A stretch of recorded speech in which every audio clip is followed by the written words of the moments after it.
What's up, Bills Mafia? I got 6 things to watch for when the Buffalo Bills play the Las Vegas Raiders at home and their Week 2 home opener. But before we get to that, let's get to that intro. This is PZ Music.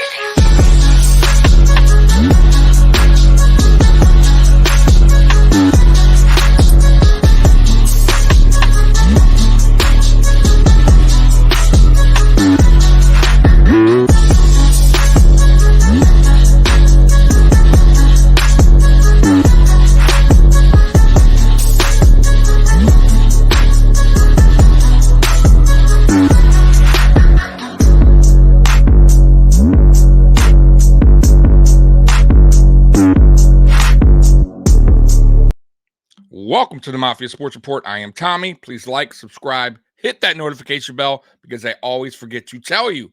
Well, Bills Mafia, I got 6 things to watch for when the Buffalo Bills play the Las Vegas Raiders this Sunday at home and their home opener. Week 2, man. Listen, we need to bounce back, man. Week 1 was sloppy and ugly, and we deserve to lose that game. No doubt about it. We deserve to lose that game.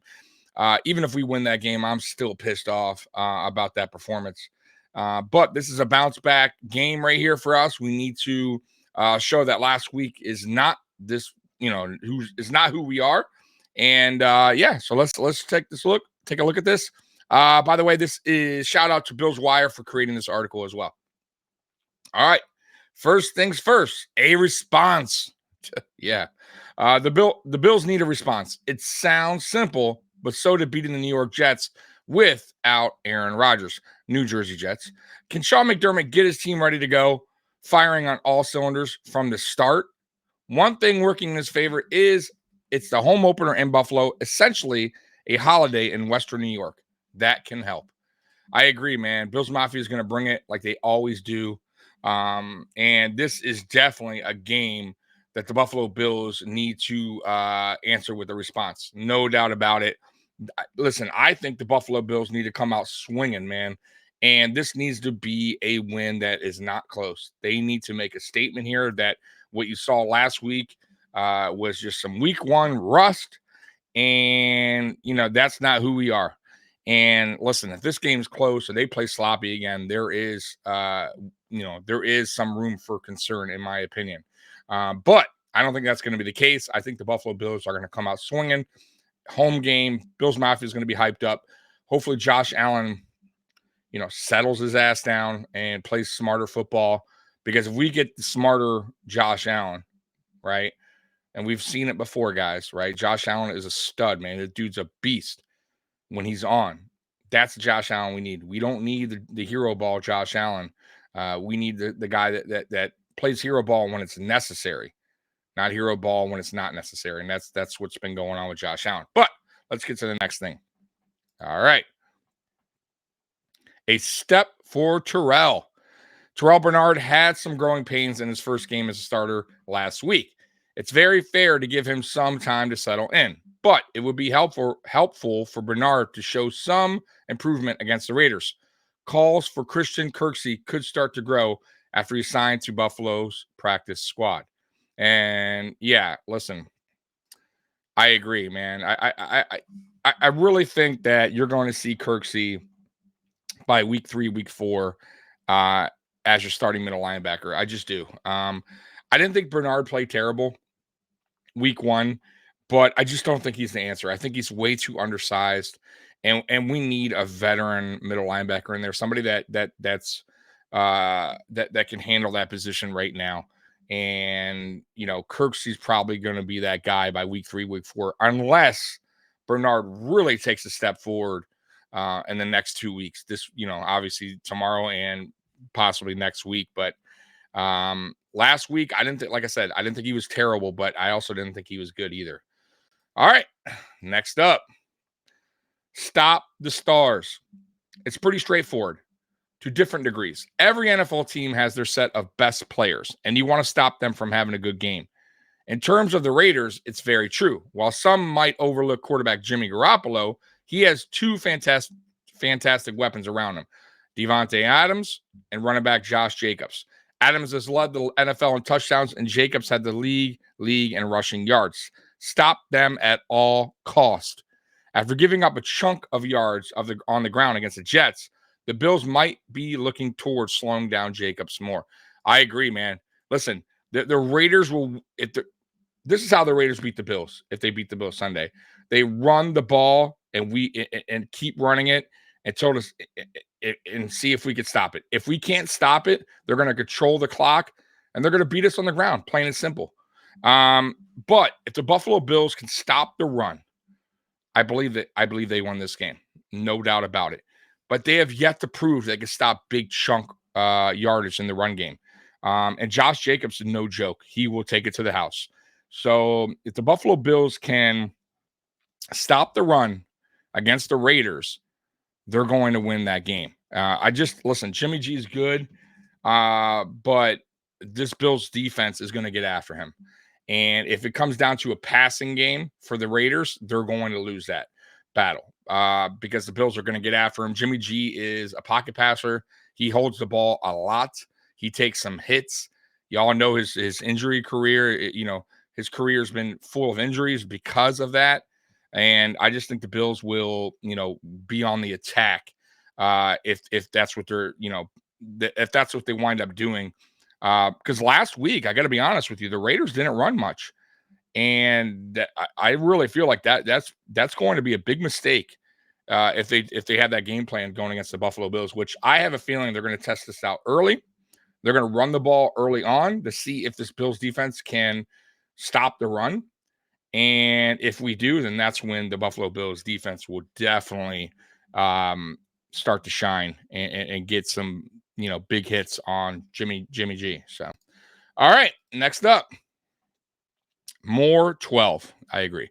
And in week one, offensive coordinator Ken Dorsey rolled out a lot of 12 personnel looks. First round rookie Dalton Kincaid and Dawson Knox both had a handful of catches, and it looked they could have both gotten even more. With the Bills in need of more weapons aside from Stephon Diggs, could the 12 personnel be used a lot again? Kincaid was on the field for 80% of the snaps against New Jersey. Yeah, man, listen, I love that 12 personnel. The only thing I would say is Josh Allen needs to trust his weapons more, and that is, one of them is going to be Dalton Kincaid. And I think he had 3 or 4 receptions in that game against the Jets, and that's just not good enough.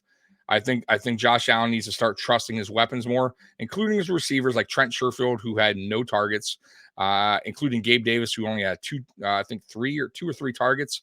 Not enough, just not enough. And he needs to get these guys involved. Dawson Knox, he's a weapon. But yeah, I think Knox had 3 or 4 receptions as well, just not enough targets and receptions for the tight ends and the other weapons on this team. And I think you're going to see 12 personnel a lot this season, but I want to see it used properly as well. Like Josh needs to target Dalton Kincaid a little bit more than what he did week 1. All right, next up, Josh's turnovers. Jeez Louise.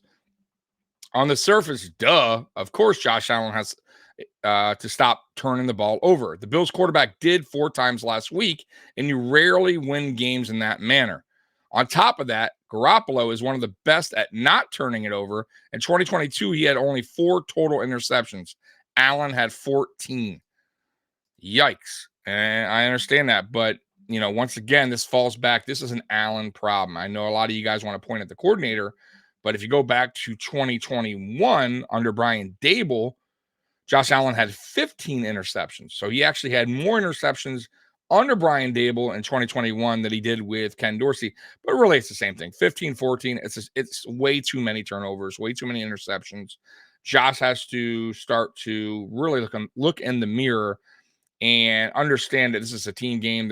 Take what the defense gives you. There's plenty of guys on this team that can make plays besides yourself. You need to trust them. You need to start giving the ball to guys that are open, even if it's a 3-4 yard pass, and let them, try to get more yards after catch and make a play happen.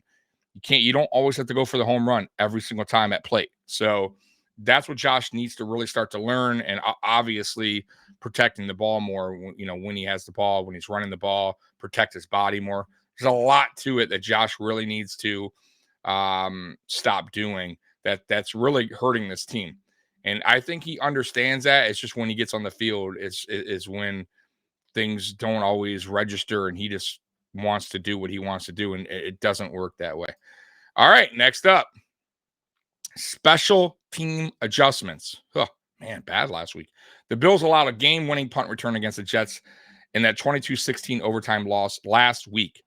That could call for some changes to the way the special teams is run in Buffalo. But that's not even the most alarming part. This issue dates back to the preseason. The Bills really need to lock it down on special teams against Las Vegas. And that is the end of that article. And I agree, man. Listen, Sean McDermott preaches special teams. He loves the special teams. He keeps certain guys on this team that probably normally would get cut because they're really good at special teams. But our special teams, lately has not looked good. And this is something that Sean McDermott is responsible for. And he needs to nip this in the butt. No doubt about it. So last week was putrid. I mean, bad kick by Sam Martin to begin with, short. And the coverage was terrible. And then a poor job by Sam Martin again, trying to make the tackle, which that's not even a tackle, two-hand touch.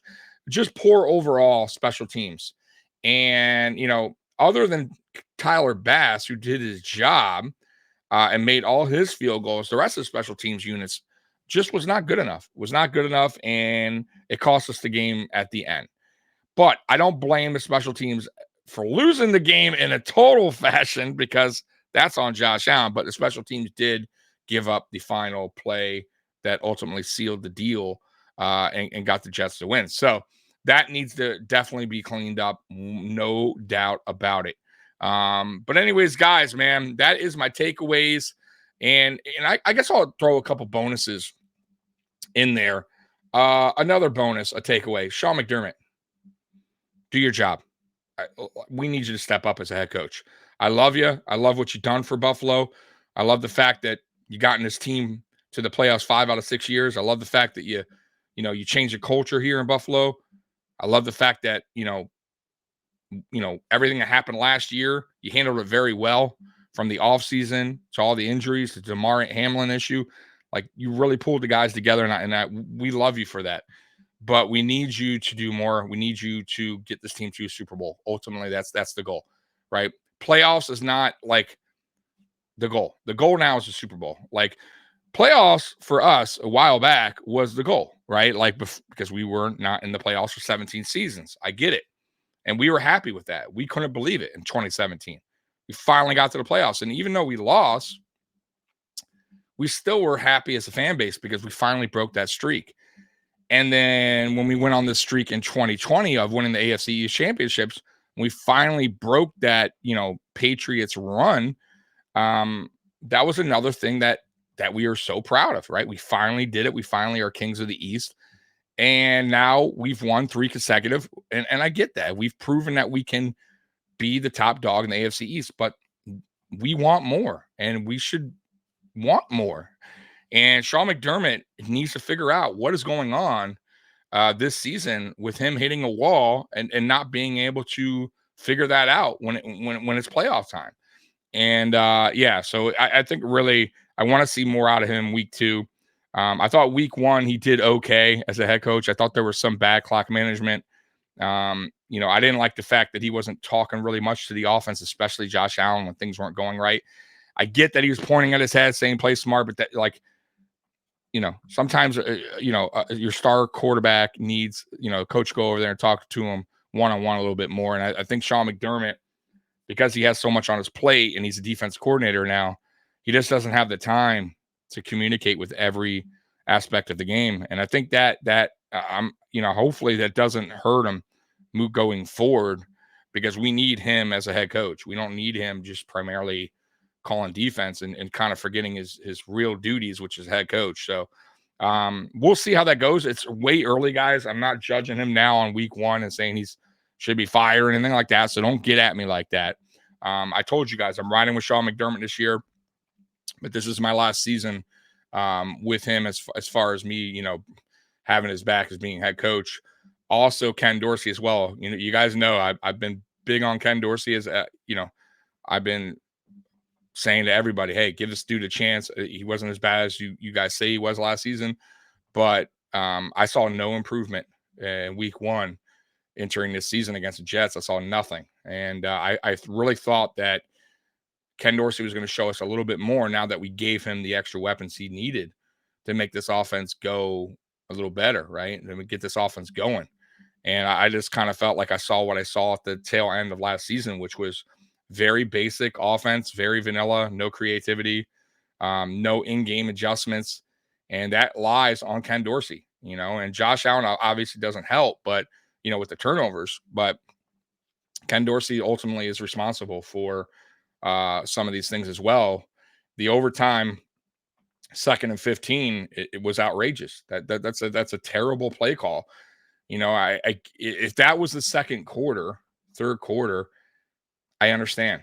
You're trying to get some yards back. You lost 5 on the false start, but you're in overtime here, man. Like the goal is to score here. You had the ball first. You wanted the ball first, right? You need Josh Allen going. And I felt like that 2-minute drive to get that field goal before overtime started was beautiful. I thought he had the offense going up tempo, which I thought he was going to continue in overtime, and he didn't. It was slow. It seemed out of sync. False start right away, goes to 2nd and 15. He does a quarterback draw, gets nothing, right? Now we're on 3rd and 13. It was just really, really bad. Bad play calling, bad, just overall bad. And then we punt and the game over. And that's on Ken Dorsey. So things need to change. I need to see more from Ken Dorsey. And it starts this week. I really need to see better because the Raiders defense, it isn't bad, but it's not, it ain't no Jets defense. Crosby's their guy. But, I expect that we will get some help on Crosby.